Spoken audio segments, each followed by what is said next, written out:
The sun hung high over the village of Nyumba, casting long golden beams through the canopy of acacia and marula trees that surrounded it.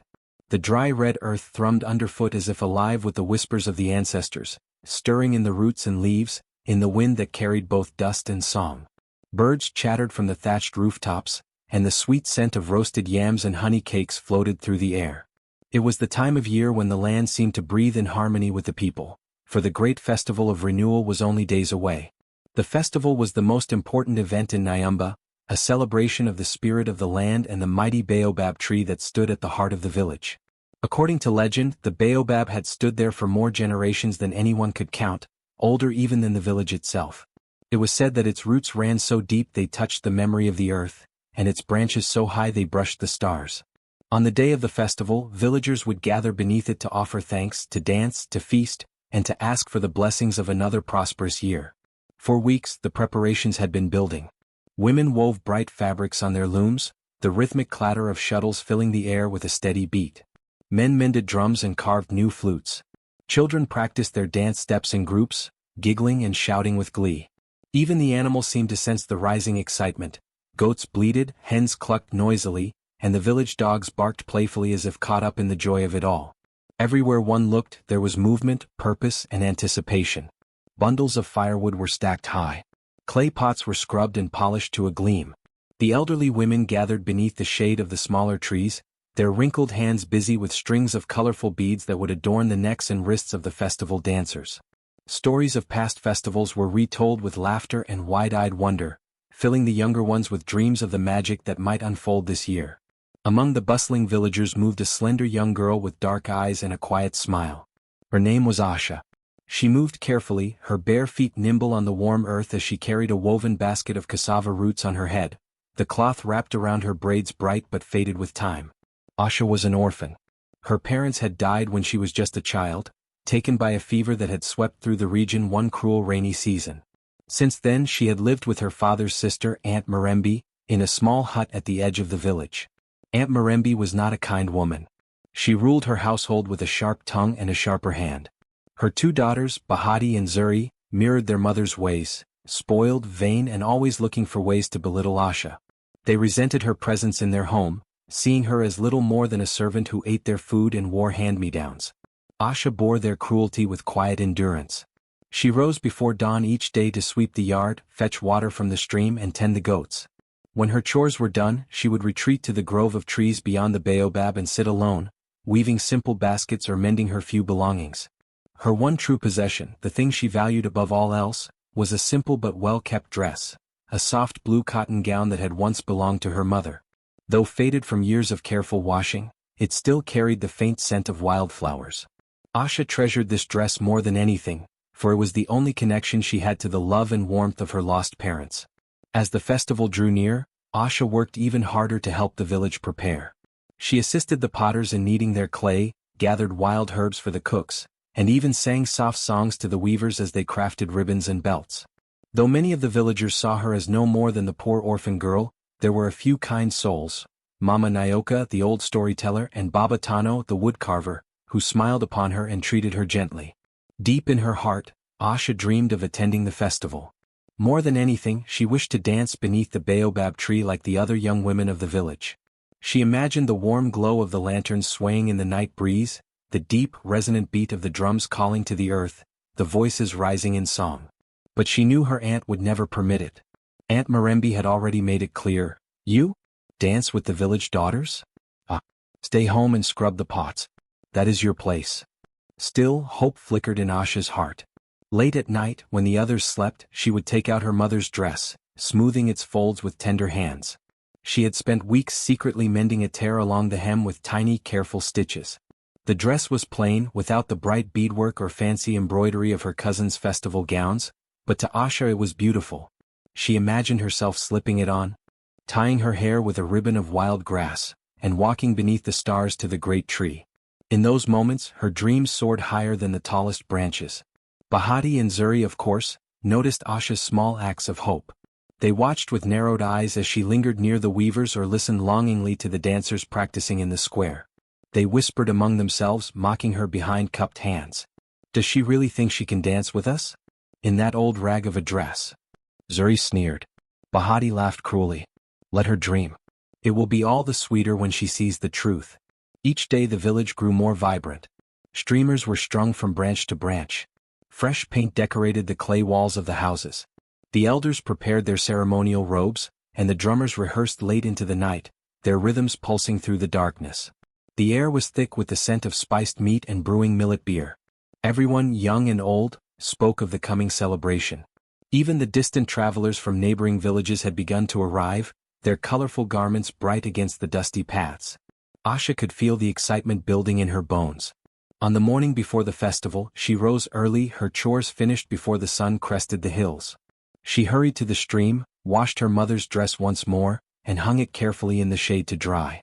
The cloth rippled softly in the breeze, catching the golden light like a banner of hope. As she worked, she hummed an old song her mother used to sing, her heart light for the first time in weeks. But behind the nearby hut, unseen, Bahati and Zuri watched her with growing malice. Their jealousy festered. They could not bear the thought of Asha appearing at the festival, even in her simple dress.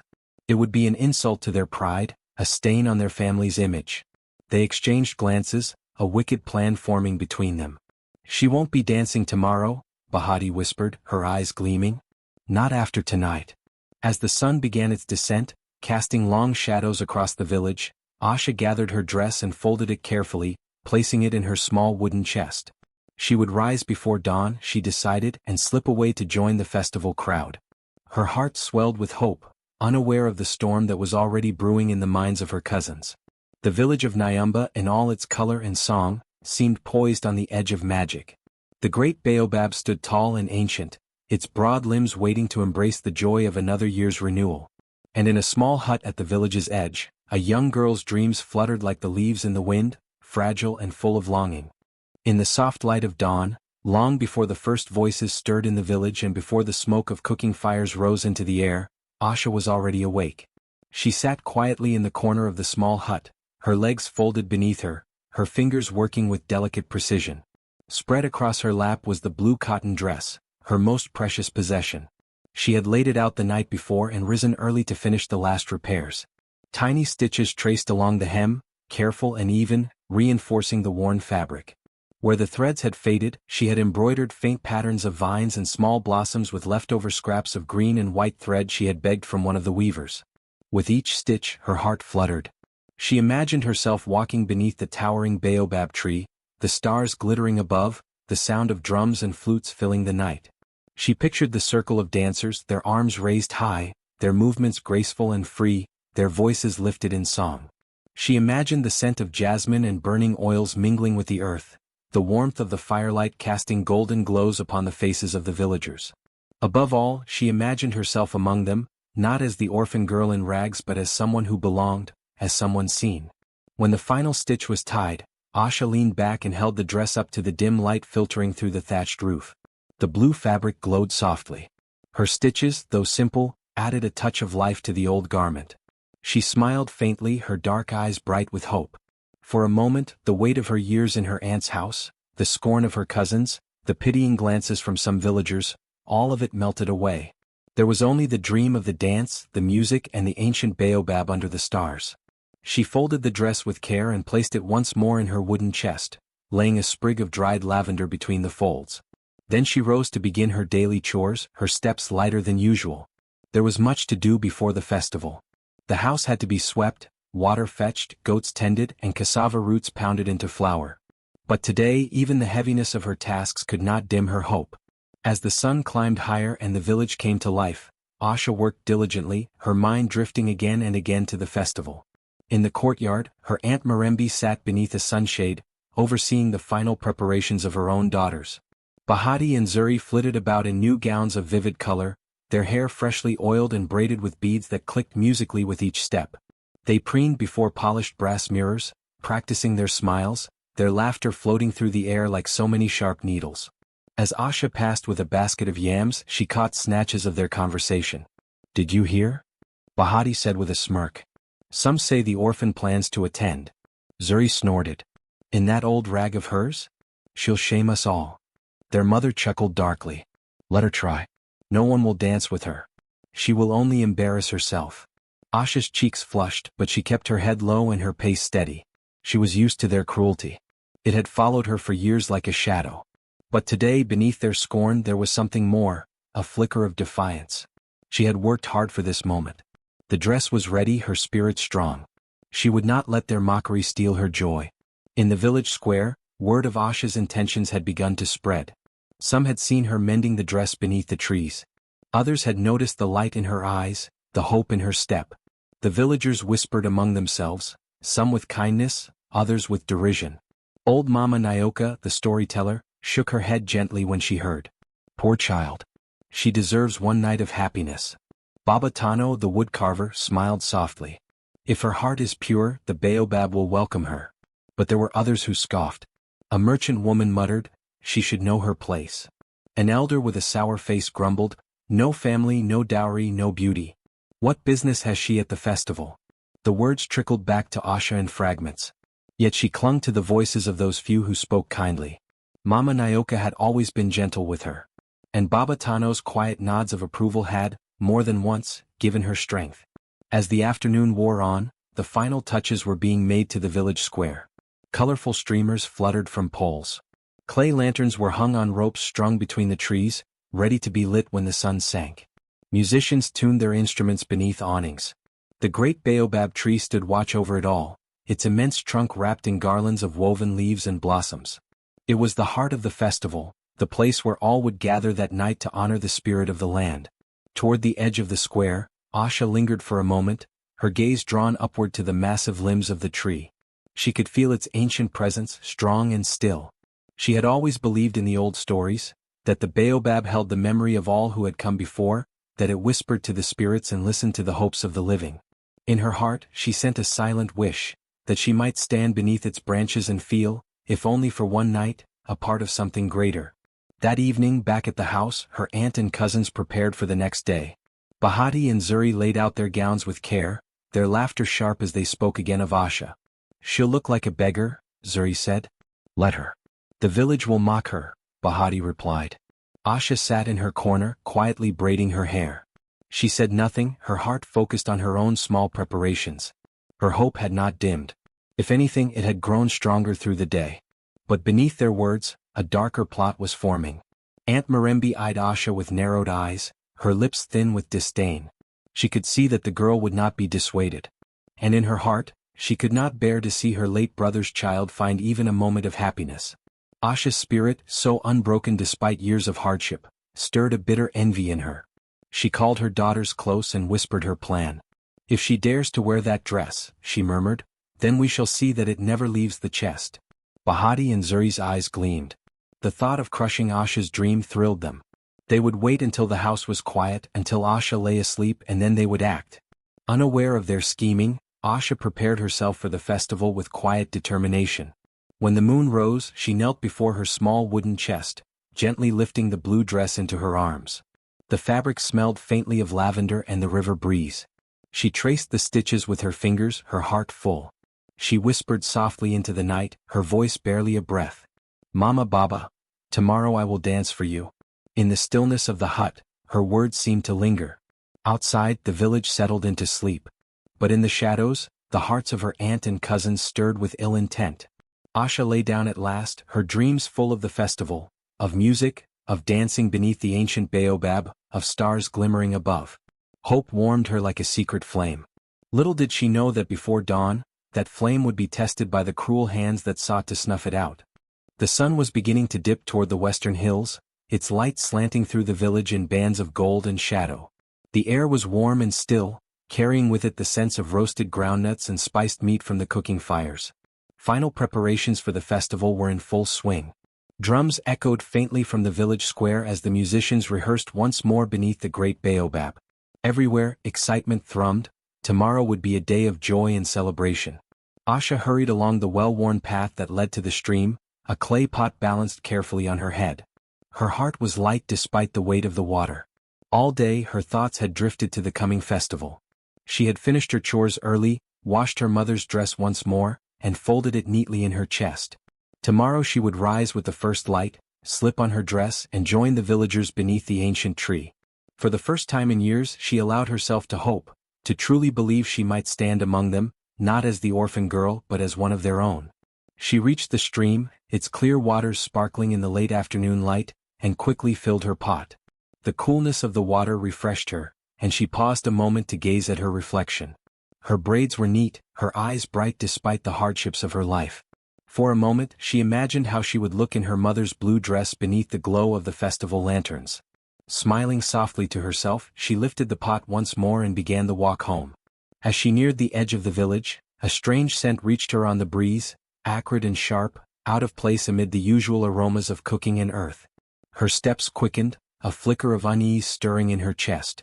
The smell grew stronger as she approached her aunt's yard. Smoke. Burning cloth.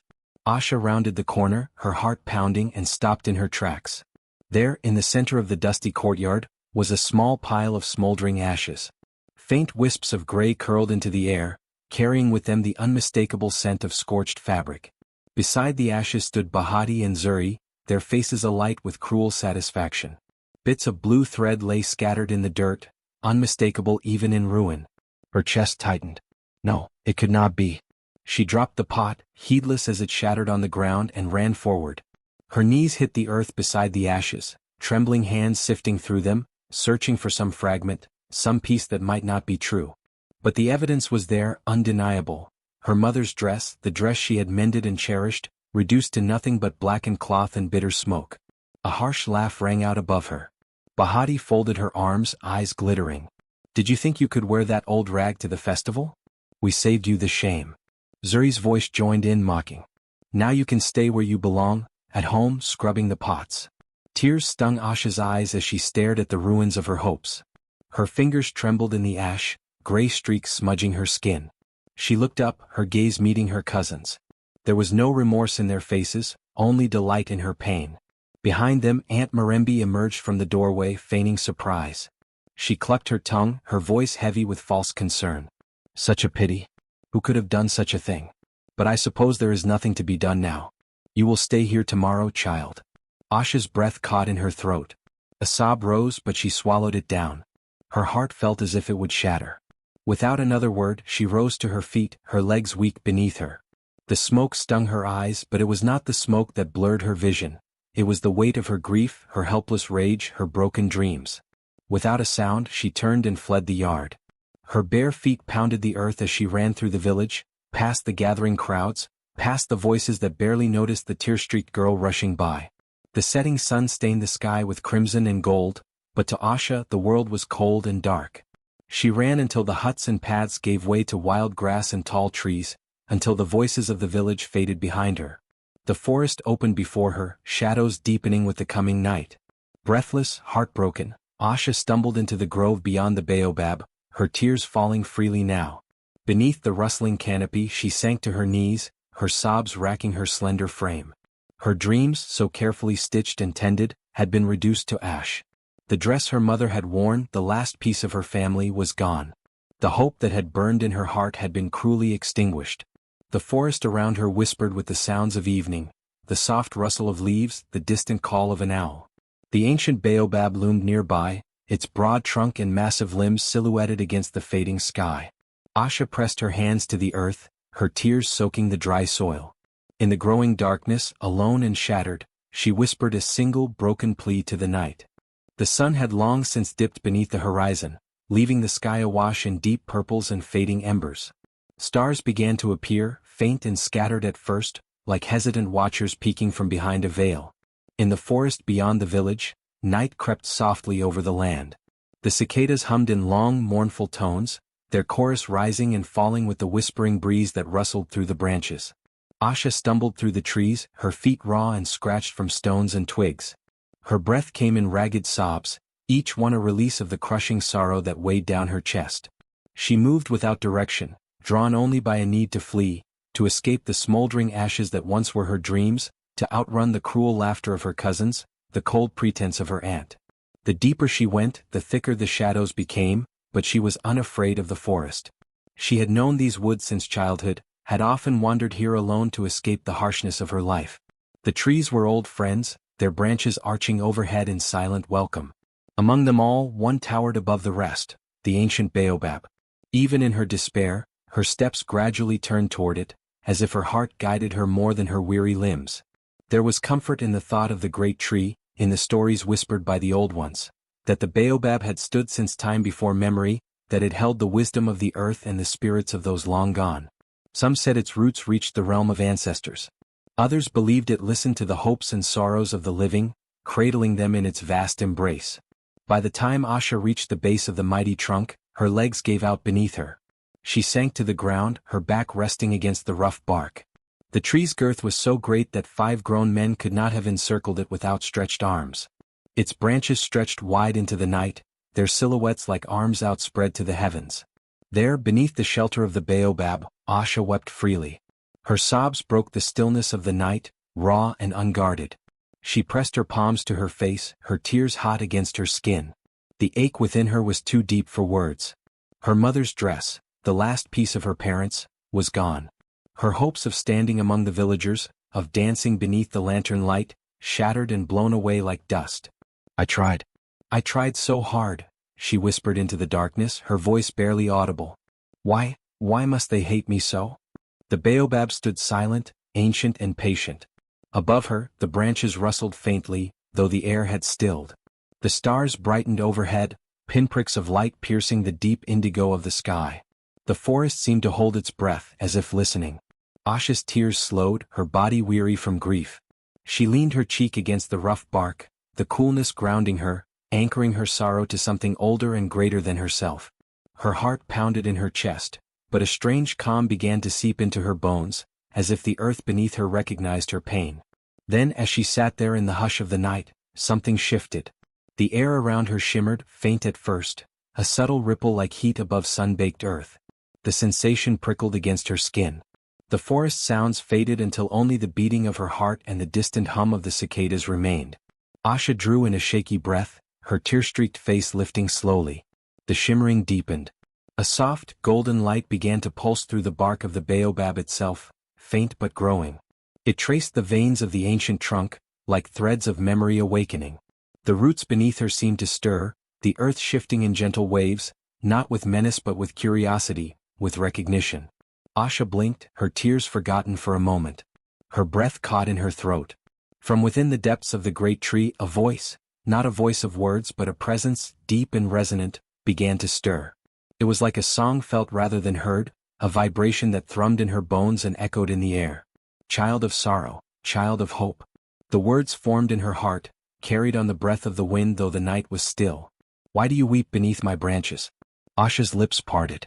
She did not know if she spoke aloud or if her heart answered, but her grief poured forth like a tide. Images and feelings, of her mother's dress, of cruel laughter, of hopes dashed to ash, rose and spilled into the shimmering air around her. She bowed her head. I have no place, no family, no kindness left to me, she whispered. I wished only to dance, to remember my mother beneath your branches, but now, I have nothing. The baobab seemed to listen, ancient and unhurried. The golden shimmer grew stronger, spreading upward into the vast limbs. Leaves rustled softly, though the night wind had not returned. Light stirred among the branches, faint as fireflies at first, then brighter, weaving through the foliage like threads of living starlight. The earth beneath her vibrated gently. From the base of the trunk, slender roots unfurled, not with the force of breaking ground but with the tenderness of a mother's touch. They crept forward and wrapped softly around her ankles, not to bind but to comfort. The scent of earth and sap rose, rich and deep. Child of pure heart, child of longing, child of the old blood. You are not forgotten. Asha gasped, tears springing anew, though this time not from sorrow. There was no malice in this presence, only warmth, compassion and something older than words. She felt herself enveloped in the life of the tree, her grief held as tenderly as a child in its mother's arms. More roots rose around her, twining delicately about her arms, her waist. Leaves unfurled from the branches above and drifted down, luminous and soft, their edges shimmering with faint light. They settled upon her shoulders, across her lap, each one humming with quiet energy. The shimmer deepened until the entire grove glowed softly, a pool of golden light beneath the star-strewn sky. The baobab's song, for now it was truly a song, deep and resonant, thrummed through the air. You are not alone, little one. Your heart is seen. Your sorrow will be answered. Asha closed her eyes, tears sliding down her cheeks once more, but now they were tears of release. For the first time in so long she felt cradled in something vast and kind, beyond the cruelty of her aunt, beyond the scorn of the villagers. As the roots and leaves wrapped around her gently, the branches above swayed as if in a dance of their own, their glow brightening. Light poured through the air, warm and soft, weaving around Asha's form. The sorrow within her eased, replaced by wonder and a growing sense of peace. She rested there within the embrace of the ancient tree, unaware of time's passing. The night deepened, the stars wheeling overhead, but in that grove beneath the great baobab, a quiet miracle was unfolding. Wrapped in the quiet embrace of the ancient baobab, Asha drifted between waking and dreaming. The soft glow of the tree's light bathed her skin, warming her from within. The leaves that had drifted down from the towering branches were no ordinary leaves. They shimmered faintly, their veins traced with silver and gold, pulsing with a gentle hum that seemed to echo the rhythm of her own heartbeat. The roots had stilled now, cradling her gently, their earlier motion giving way to a sense of stillness and deep peace. Around her, the grove remained bathed in a soft, ethereal light. The dark shapes of the surrounding forest kept at bay as if the baobab's glow was both shield and sanctuary. As her tears dried upon her cheeks, Asha lifted her gaze upward. Above her, the vast limbs of the baobab swayed in a slow, deliberate motion, though the air was still. More of the glowing leaves uncurled, drifting down in graceful spirals. They did not fall to the earth. Instead, as they reached her, they hovered for a breathless moment, then brushed against her skin, her shoulders, her arms, her back, and remained there, clinging softly like fabric. Asha gasped, watching in wonder. Where the leaves touched her, warmth spread, followed by a sensation like gentle silk wrapping around her body. The leaves began to layer themselves one upon another, forming shapes that curved and flowed like a gown. The presence of the baobab, deep and ancient, stirred once more. The hum in the air grew clearer, forming words not spoken but felt. Child of sorrow, child of light, wear this gift. The shimmering leaves continued their dance, guided by unseen hands. They wound together, overlapping in intricate patterns. Across her chest and shoulders they formed a bodice of deep green and silver-veined leaves. At her waist, they twined downward in soft cascades, each movement of the leaves adding flow and grace to her form. The folds shifted and shimmered as if alive, not heavy or stiff but weightless and airy, like a living garment spun from the breath of the forest. Asha sat still, her heart thundering. Her fingers trembled as she touched the leaves. They were warm beneath her hand, humming softly. No seam bound them, no thread held them together, yet they clung in perfect harmony, shaped by a will far older than her own. Above her, the baobab's branches glowed brighter, light spreading outward in ripples. The song of the tree deepened, surrounding her in a cocoon of sound and warmth. You are worthy. You are seen. You shall dance beneath the stars. Asha's breath caught in her throat. But how can I? They will not want me there. The hum in the air softened, soothing her doubts. A fresh breeze stirred, not cold but carrying the faint scent of flowers blooming in unseen places. The roots around her shifted slightly, loosening their hold. More leaves, tipped in pale gold, drifted down and adorned her hair, twining through her braids, forming a delicate crown that shimmered softly in the night. Go, child of the earth. Go to the festival. You belong as much as any other.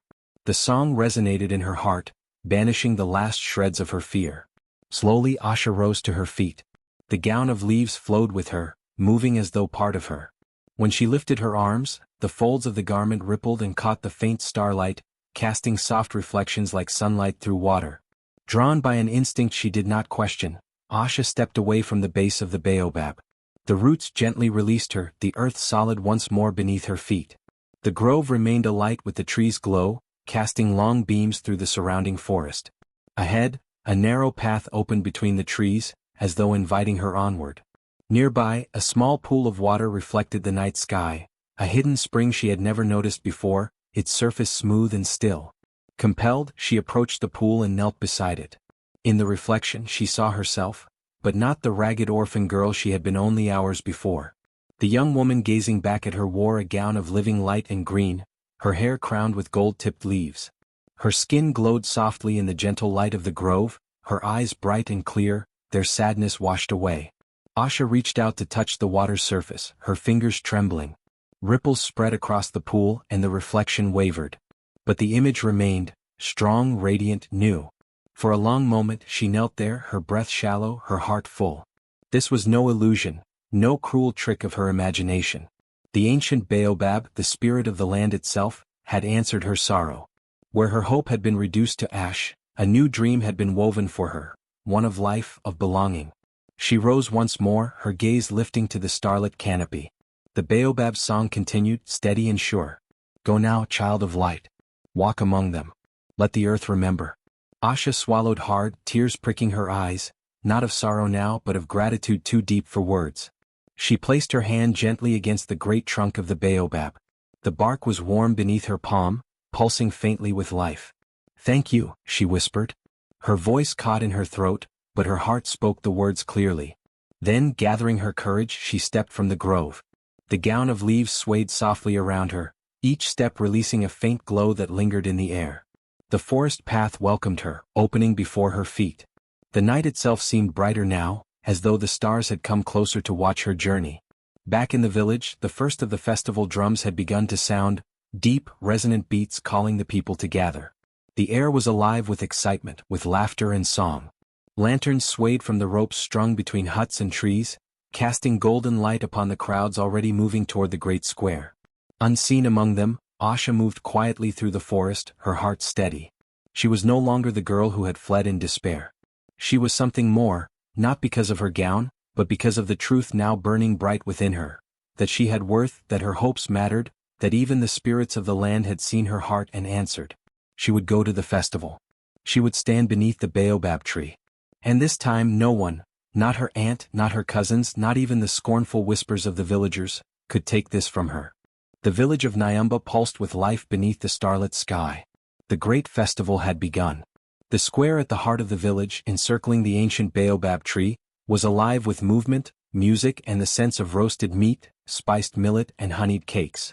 Colorful lanterns swayed from the ropes tied between branches and poles, their soft golden light casting dancing shadows on the ground. Drums throbbed in steady rhythm, their deep tones echoing through the air like a heartbeat. Villagers gathered in bright garments of every hue, crimson and gold, deep indigo and soft ivory, beads flashing in hair and on wrists. Children laughed and darted between their elders, while young women prepared to dance in flowing skirts that caught the breeze. Men stood in clusters talking and sipping from clay mugs. The air buzzed with joyful anticipation. It was the night of the festival of renewal, and the spirit of the land was to be honored beneath the great tree. At the edge of the square, Bahati and Zuri preened among the crowd, their gowns vibrant with beadwork and their hair glistening with fresh oils. They laughed too loudly, eager to be noticed, to draw attention from the visiting villagers who had come from nearby settlements. Beside them stood Aunt Marembi, resplendent in her finest wrap of red and gold, her chin high as she surveyed the gathering.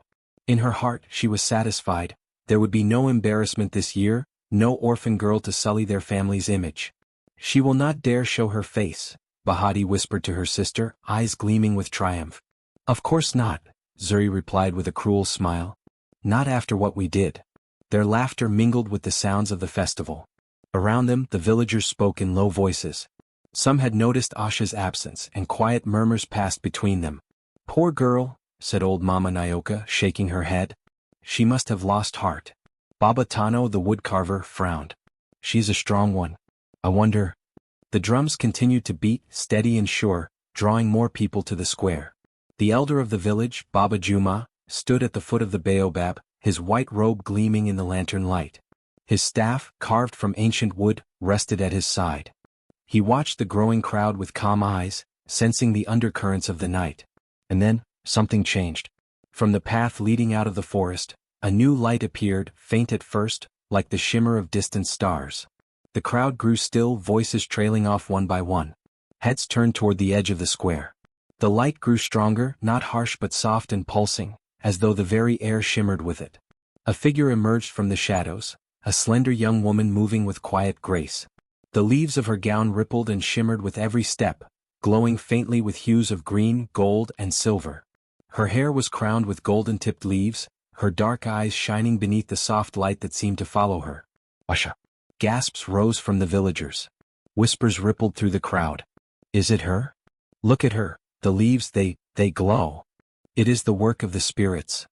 In the space of a breath, every eye in the square was drawn to her. The music faltered, the drummer's hands slowing in wonder. Even the children stilled, their wide eyes fixed on the radiant figure who now approached the great baobab. Bahati and Zuri stared, their mouths open in disbelief. Their laughter died on their lips. Aunt Marembe's face darkened, her composure cracking as she gripped the edge of her shawl with white-knuckled fingers. "How?" Bahati hissed, her voice trembling. She was supposed to," Zuri stammered, unable to finish. Asha moved through the crowd, her steps light but sure. The gown of living leaves whispered softly as she walked, each motion causing the shimmering foliage to sway and gleam. The villagers parted before her, their gazes filled with awe, and something more. No longer did they see the orphan girl in rags. Before them now stood a vision, spirit-touched, radiant in her dignity and grace. Baba Juma the elder watched her approach with eyes that missed nothing. As she neared the base of the baobab, he stepped forward, raising his staff.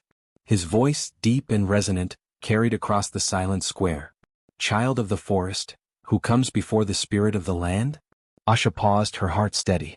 She looked up at the great tree, its ancient branches swaying gently in a wind that no others seemed to feel. Then she bowed her head, her voice clear despite the tremor in her chest. "I am Asha, daughter of those who came before. I come to honor the spirit of this place." A murmur passed through the crowd at her words. Baba Juma studied her for a long moment, then nodded slowly. His gaze swept over her gown of shimmering leaves, the crown upon her head, the soft glow that surrounded her. "I see you," he said solemnly, "and the spirit sees you." He stepped aside, motioning for her to stand beneath the baobab's boughs. The villagers pressed closer, their whispers growing louder now, no longer scornful but filled with wonder. "It is a blessing. The baobab itself has chosen her. She wears the leaves of light, only the old stories speak of such things. How can this be?" Beneath their words, a new current began to rise, awe, admiration, and envy. Bahati and Zuri shrank back, faces pale. Aunt Marembe's lips were pressed into a thin line, her pride wounded beyond repair. The scheme they had so carefully woven had unraveled before their very eyes. Asha stood now at the foot of the ancient tree, her face lifted to the stars. The drums began again, slow and reverent this time, as though the very earth had shifted beneath them. The first dancers moved into the circle, and with them Asha stepped forward, not the girl who had wept in the forest, but one who now carried the blessing of the land upon her shoulders. And the festival night had only just begun. The drums deepened, slow and rhythmic, their beats rolling through the ground and into Asha's bones. The moment she stepped into the ring of dancers beneath the baobab's vast limbs, the air seemed to thrum with life. The villagers gathered in a wide circle, faces lifted, eyes shining with curiosity and awe. Lantern light mingled with the glow of Asha's gown, casting rippling shadows across the earth. The first dancer, a tall man clad in crimson cloth, stepped into the center of the circle and raised his arms. The beat quickened. Another dancer joined him, her skirts flying as she spun, her laughter ringing out. More followed, a cascade of color and movement as the festival's traditional dance began. The energy in the air was electric. Feet stomped, hips swayed, hands clapped to the rhythm of the drums. Laughter and joy filled the night. Asha stood still for a moment at the edge, her breath caught in her throat. This was what she had dreamed of, to stand among them, to dance beneath the baobab, to be part of the festival. Yet now, with all eyes on her, her heart trembled. Then the wind stirred, a soft, warm breeze that brushed against her skin. The leaves of her gown whispered in response, their shimmer brightening. The song of the baobab felt deep within her, seemed to nudge her forward. She stepped into the dance. As her feet met the earth, the leaves of her gown shimmered and shifted, moving as though alive. With every motion of her body, every turn, every sway of her hips, every lift of her arms, the leaves caught the light and scattered it outward in soft glimmers, like stars falling through the night. The crowd gasped in delight. Whispers rippled through the gathering. "Look, the leaves, they move with her. She is blessed, it is the spirit's will." Asha felt the music rise within her. The drums guided her steps, grounding her. Her doubts melted away. Where once she had been timid and unseen, now her movements were sure, graceful, filled with a joy she had never known. She spun, the gown flaring around her in waves of shimmering green and gold. Her laughter, soft and clear, rose above the beat. The other dancers moved aside, forming a circle around her. No jealousy touched their eyes, only wonder. They clapped and called out in rhythm, welcoming her into the heart of the celebration. The elder, Baba Juma, raised his staff, his voice ringing out. "Behold, the child of the baobab, the spirit's chosen. Cheers erupted from the crowd. The circle grew tighter, villagers pressing closer to witness the miracle. More whispers wove through them. She dances with the spirit's blessing. The tree itself has woven her garment. It is a sign, the land remembers her. From the corner of her eye, Asha saw Bahati and Zuri standing stiff, their faces pale with shock. Aunt Marembi glared, her expression tight with disbelief and frustration. Yet none of their bitterness could reach her now. The warmth in Asha's heart was too strong, her joy too bright. The old wounds had lost their sting. The drums quickened again and Asha moved faster, her feet flying across the earth. The leaves of her gown sparkled like 1,000 stars, each beat of the drum matched by a flare of light. The villagers clapped in time, their cheers growing louder with each passing moment. Baba Juma stepped forward once more and raised his staff. The drummers slowed, their rhythm softening. The elder's deep voice cut through the night. The spirit has seen your heart, child. You are one with this place. You shall always belong. Asha bowed her head, her heart swelling with gratitude. The warmth of the baobab song still pulsed through her, filling every breath. The dance resumed and she joined once more, no longer on the edge but at the center. Her laughter mingled with the others. No longer alone, no longer the orphan in the shadows, she was part of the dance, part of the life of the village. And as the stars wheeled overhead and the night deepened, Asha danced on, radiant, alive and finally truly belonging. As the dance continued beneath the great baobab, the joyous energy in the square swirled through the crowd. Yet among the smiling faces and swaying bodies, there were 3 who stood stiff with dread, Aunt Marembi, Bahati and Zuri. The weight of what they had done pressed heavier with each beat of the drums. Their plan had crumbled before their eyes. The dress they had burned had not kept Asha away. Instead, she had arrived more radiant than they could have imagined, clothed in leaves of living light. The villagers who once might have scorned her now watched her with wonder and reverence. Whispers of the spirit's blessing grew with each passing moment. The shame Bahati and Zuri had hoped to heap upon Asha now hovered over them instead, heavy and undeniable. Zuri leaned close to her sister. They are all watching us now, she whispered, her voice trembling. Bahati's eyes darted nervously. Say nothing. If we stay silent, no one will know. But their guilt was written plainly on their faces. The elder, Baba Juma, who had spent many years reading the hearts of his people, had already noticed. His sharp gaze swept over the crowd and came to rest on the 3 of them. He saw the tension in their bodies, the pale fear in their eyes. And deep within, the spirit of the baobab murmured to him, truth must come to light. As the dancers slowed and the drums softened, Baba Juma stepped forward, lifting his staff high. The crowd grew still at once.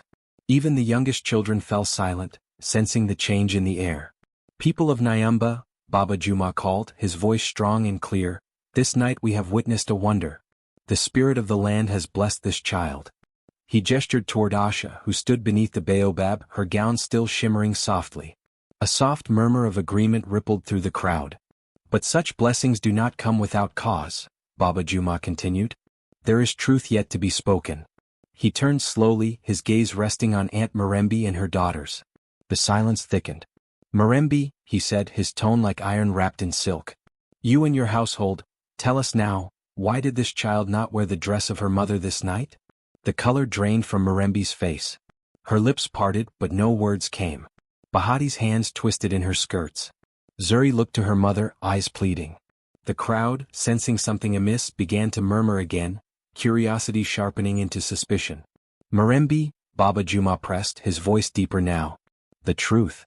For a long moment, no one moved. Then Bahati's voice cracked the silence, thin and trembling. It was us, we burned it. A gasp rippled through the crowd. Zuri's voice broke next, choked with fear.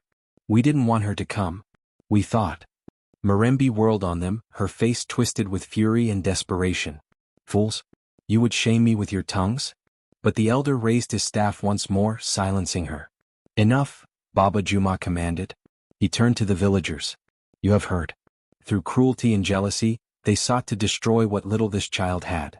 All eyes turned cold toward Marembi and her daughters. Those who had once gossiped with her now stepped back. Friends averted their gazes. A space formed around them, wide and full of judgment. Mama Nyoka shook her head sadly. Such wickedness. Baba Tano muttered, to burn a mother's memory, shame. Marembi's proud shoulders sagged beneath the weight of the crowd's scorn. She opened her mouth to speak, to protest, to excuse, but no words would come. Then Baba Juma turned once more to Asha, his gaze softening. "But the spirits have spoken," he declared. "They have raised this child from ashes to light. No harm done to her can stand, for she is protected now by the spirit of the land." The crowd murmured in agreement, many bowing their heads toward Asha. The elder's words carried power, and from this night forward, none would dare harm or scorn her again. Marembe bowed her head at last, her shame complete. Her daughters clung to her, trembling. Asha stood tall beneath the baobab, her heart steady. She had lost much, but she had gained far more. And as the drums resumed, as the dancers began once more to move beneath the glowing branches, Asha knew, this was her place now. She belonged. The stars had begun to fade when the last of the festival drums stilled. The sky softened to indigo, then violet as the first light of dawn touched the horizon. The village square, once filled with singing, dancing and laughter, now rested in a gentle hush. The great baobab stood silent and tall, its broad limbs sheltering those who lingered in the early morning quiet. Asha stood beneath the ancient branches, her heart full. Her bare feet touched the earth, warm from the night's revelry. The gown of shimmering leaves still wrapped around her slender frame, glowing softly in the fading light of the baobab's blessing.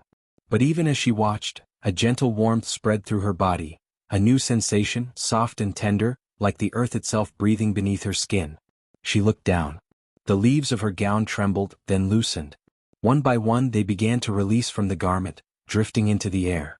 They did not fall like ordinary leaves but dissolved into fine luminous petals that shimmered briefly before vanishing like morning mist. Asha gasped softly, lifting her hands. The sleeves of her gown dissolved in a cascade of light, leaving her arms bare beneath the warming sky. All around her, petals of green and gold floated upward, their glow fading as dawn chased the night away. In moments, the magical garment was gone, leaving her standing in her simple underdress, no longer dressed in spirit-wrought leaves, but clothed in something greater, pride, belonging, and new hope. A quiet murmur rose from the few villagers still gathered near the baobab. They watched in reverence as the last of the petals vanished on the breeze. The magic of the night had faded with the stars, yet what remained was no less powerful.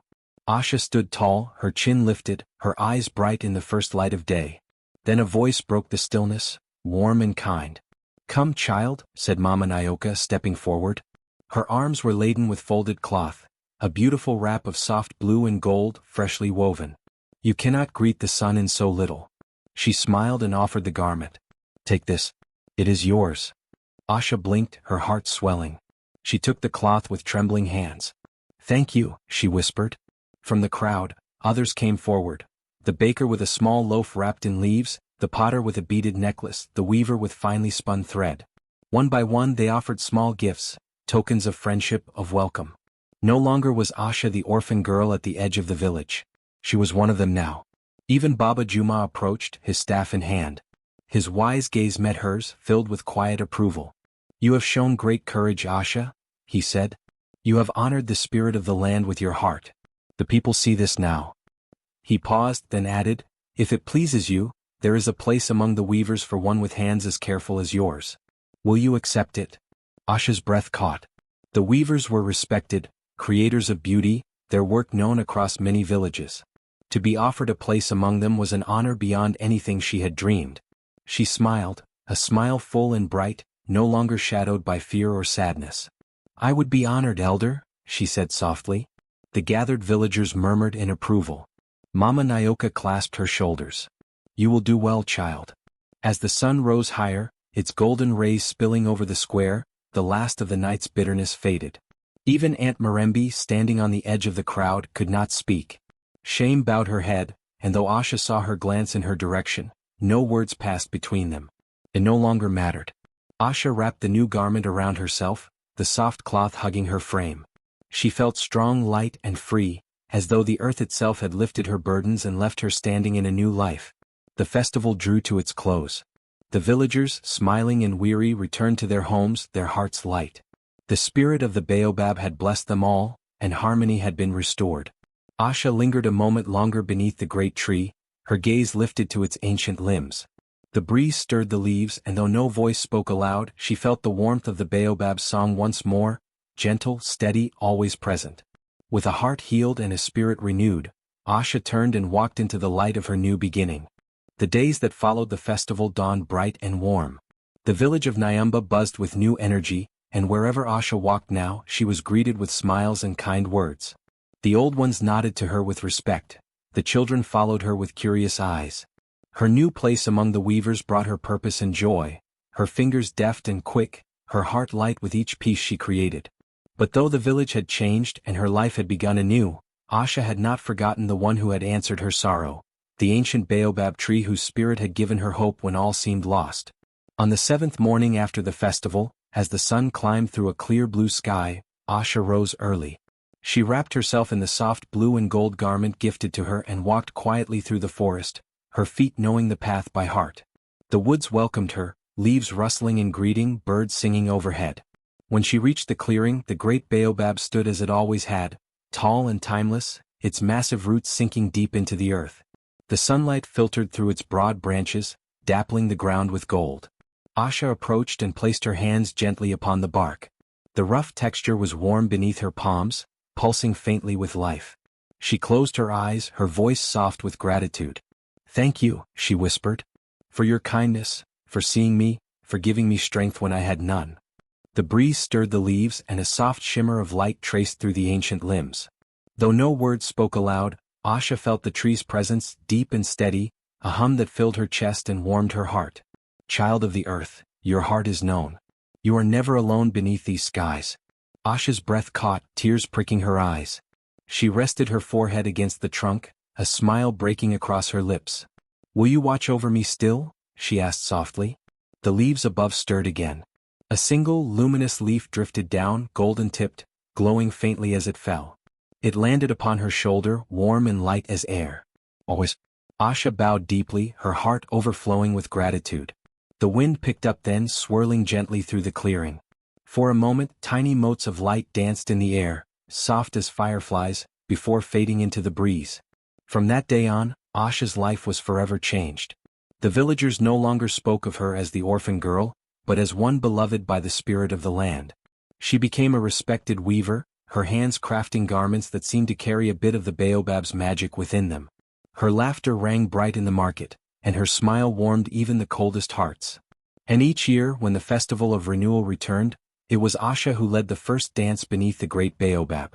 As the drums began and she stepped into the circle, the wind would stir, and leaves of light would flutter down from the ancient branches, shimmering softly in the night. The villagers would watch in awe, remembering the night of her blessing. To the children, it became a story, a tale of courage, kindness, and the magic of the baobab. But to Asha it was no tale. It was life, her life reborn beneath the great tree's embrace. And always in her heart she carried the promise whispered to her that night. "You are never alone beneath these skies."